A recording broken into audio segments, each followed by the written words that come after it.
This is a story of survival. It's a story of a small, landlocked nation at the heart of the Balkans, a place that has seen empires rise and fall like the passing of seasons. North Macedonia. Its history is not just one of kings and battles, miners digging deep into the earth for treasure, farmers tilling ancient soil, merchants navigating treacherous trade routes. This is the untold economic saga of a people who have endured, adapted, and are still fighting for their place in the modern world. From Bronze Age miners of antiquity to the tech startups of today, the thread of commerce and resilience is woven deep into the fabric of this nation. We begin our journey thousands of years ago. Imagine a land rich with copper and gold. Caravans laden with goods would travel. Aegean Sea, Danube River, this was the foundation. Long before the world knew the name Macedon, people were already shaping this land's economic destiny. Back in the Bronze Age, around 2000 BCE, communities thrived here. Their wealth wasn't in palaces or grand armies, but in the earth itself. They were farmers, cultivating fertile river valleys, growing wheat, growing barley. They were herders, tending sheep, tending goats, in the rugged highlands. But most importantly, they were miners. The mountains were rich with copper, rich with tin. These were the ingredients for bronze, the metal that defined an era. These societies were not isolated. They were part of wide exchange networks that bridged the Mediterranean and Central Europe. Archaeological finds tell the story. Tools, weapons, pottery, foreign artifacts found here. Wealth accumulated in resources and in knowledge of extraction and trade. That groundwork birthed powerful kingdoms. Then came the age of great kings, the ancient Macedonian kingdom, Philip II, Alexander the Great, famed for war, but reliant on economic power. Philip reformed state finances, seized Mount Pangaean mines, gold, silver, 1,000 talents a year. That wealth funded a professional army, paid for siege weaponry, and enabled his son's conquests. The economy shifted from subsistence to a centralized state engine. Agriculture organized, surpluses produced, cities and armies fed, trade boomed, new roads linked the heartland. Stobi, Heraclea, Lyncestis rose as commercial centers, melting pots with goods from Greece, Persia, and beyond. When the Roman legions marched into the Balkans in the 2nd century BCE, they found a land already rich in potential. They organized, they built, they integrated. The region, now part of the province of Macedonia, was transformed by the Via Egnatia, a marvel of engineering. This great Roman road connected the Adriatic Sea to Byzantium, more than a military highway, the main artery of commerce. Cities like Stobi and Skupi, modern Skopje, bustled, soldiers, officials, merchants, under a highly structured economy. Gold, silver, lead, iron, exploited on an industrial scale, ore to mints and forges across the empire. Large estates, latifundia, intensified agriculture, grain, wine, olive oil not just for locals but for Rome itself. As Rome fractured, power shifted east to Constantinople. The region entered Byzantine rule. Goths, Huns, trade disrupted, cities shrank. Yet the empire re-established control. The Via Egnatia remained vital to the new capital's lifeline. The economy adapted. Feudal estates under aristocrats and powerful monasteries. Free farmers became serfs tied to the land. Mining continued on a smaller scale, but trade thrived. Ohrid and Skopje grew into ecclesiastical and commercial centers. Bazaars kept commerce alive. Local produce, crafted goods, and luxuries from Constantinople and the East flowed through lively markets despite turbulent centuries. Roman roads and Byzantine bazaars etched an enduring economic map on this land.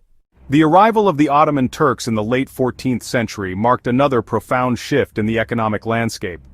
The Byzantine feudal structure was replaced by the Ottoman Timar, land owned by the Sultan, revenue rights granted to Sipahis for military service, the new ruling class. Farmers kept working the land, now paying dues to new masters, surplus feeding a vast military administrative machine. Pragmatic rulers, the Ottomans invested in trade routes and towns, bridges, caravanserais, covered markets, reviving long-distance commerce.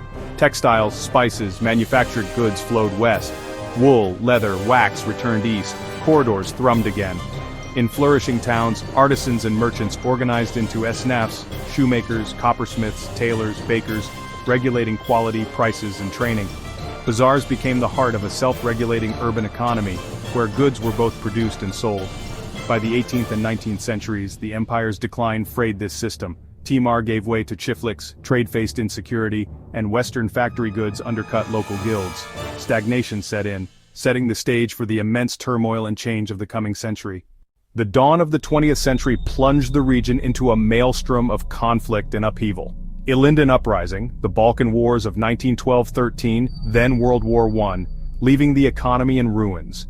After 5 centuries under the Ottomans, the territory was partitioned, becoming the southern part of the Kingdom of Yugoslavia. Infrastructure shattered, villages depopulated, trade at a standstill, traditional markets severed by new borders. In the interwar years as Vardar Banovina, it remained among the least developed, overwhelmingly agrarian, primitive methods, low productivity. Land reforms were slow and uneven, limited industry focused on mining, tobacco and poppies, insufficient to lift widespread poverty.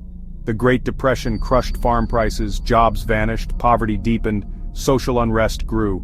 World War II brought occupation by Bulgaria and Italy, resources plundered, civilians suffered, yet a communist-led partisan resistance took root. By 1945, infrastructure lay in ruins and the economy collapsed, yet from these ashes a new order was ready to reshape the next half-century.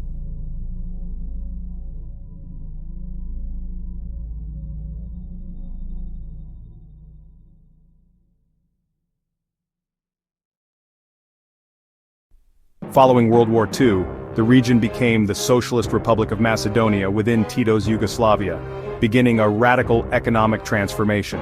Guided by Marxism-Leninism, the state seized private enterprises, mines, banks, and large estates. Central planning took the helm.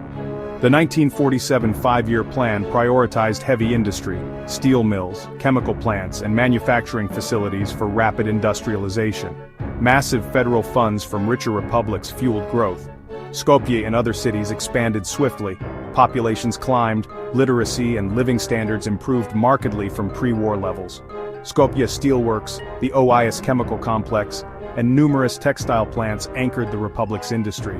After Tito split with Stalin, Yugoslavia introduced workers' self-management, local control over production, investment, and profit distribution. A hybrid system, market socialism, allowed some competition and consumer choice, fueling respectable growth in the 1960s–70s. But reliance on foreign loans, self-management inefficiencies, and regional rivalries piled up risks. By the 1980s, soaring inflation, rising unemployment, and a crippling debt burden, economic strain deepened political fractures.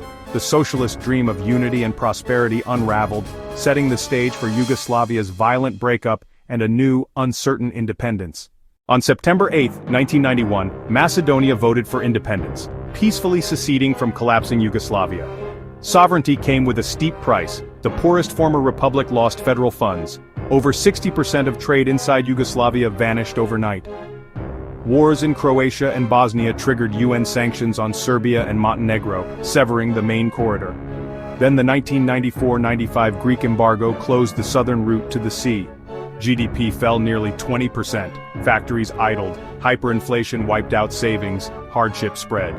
With IMF and World Bank guidance, prices liberalized, the currency stabilized, and mass privatization began. Bargain sales and poor transparency fueled allegations of corruption and oligarchs' rise. Unemployment surged past 30%. After the embargo lifted and wars ended, trade resumed.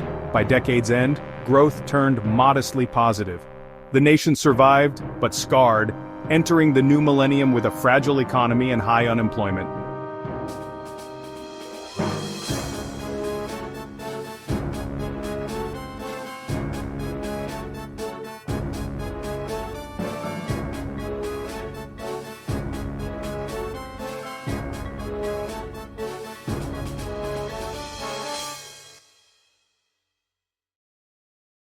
The 2000s began with a new crisis. In 2001, an armed conflict between government forces and ethnic Albanian insurgents brought the country to the brink. The 6-month conflict cut GDP by over 4%, but the Ohrid Framework Agreement swiftly stabilized the state and economy. With stability restored, EU and NATO integration became the strategic anchor. EU candidate status in 2005 boosted reforms in law, competition, and institutions. Mid-2000s growth averaged 4 to 5% as low taxes and industrial zones drew FDI, especially in automotive components and manufacturing. The 2008 global crisis and Eurozone debt shock slowed recovery, but momentum gradually returned. Yet unemployment stayed stubbornly high, brain drain worsened, and corruption concerns deterred some investors, while the name dispute with Greece blocked NATO and EU talks. By the late 2010s, the economy grew but not fast enough to absorb job seekers or halt emigration.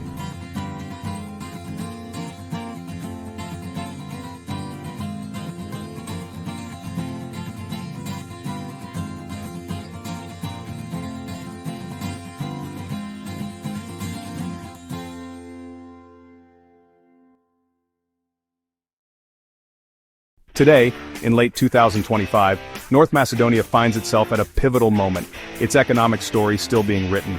The Prespa Agreement resolved the name dispute, unlocking NATO membership in 2020, and finally opening the path for EU accession talks. Euro-Atlantic integration remains central. Alignment with EU standards to drive reforms, strengthen institutions, and unlock potential. The modern economy is a mosaic. Agriculture still matters. High-quality tobacco, wine, and fresh produce. The industrial base, reshaped by FDI, focuses on exports, automotive components, textiles, processed metals. Services are rising. IT and business process outsourcing leverage a skilled, cost-competitive workforce.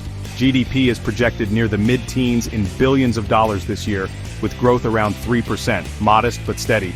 Headwinds persist. A small population, low birth rates, steady emigration, and unemployment still near the mid-teens at the year's start. Tackling corruption, strengthening rule of law, and ensuring a predictable business climate remain critical battles. As a small, open economy, it is exposed to energy price spikes and EU downturns. From the ancient miners of the Bronze Age to today's software developers, this is a powerful testament to resilience. This land has been a crossroads, a prize, and a battlefield, weathering collapse, blockades, and wrenching transitions. Guided by European ambitions and an enduring spirit of adaptation, it can write a chapter of lasting economic success.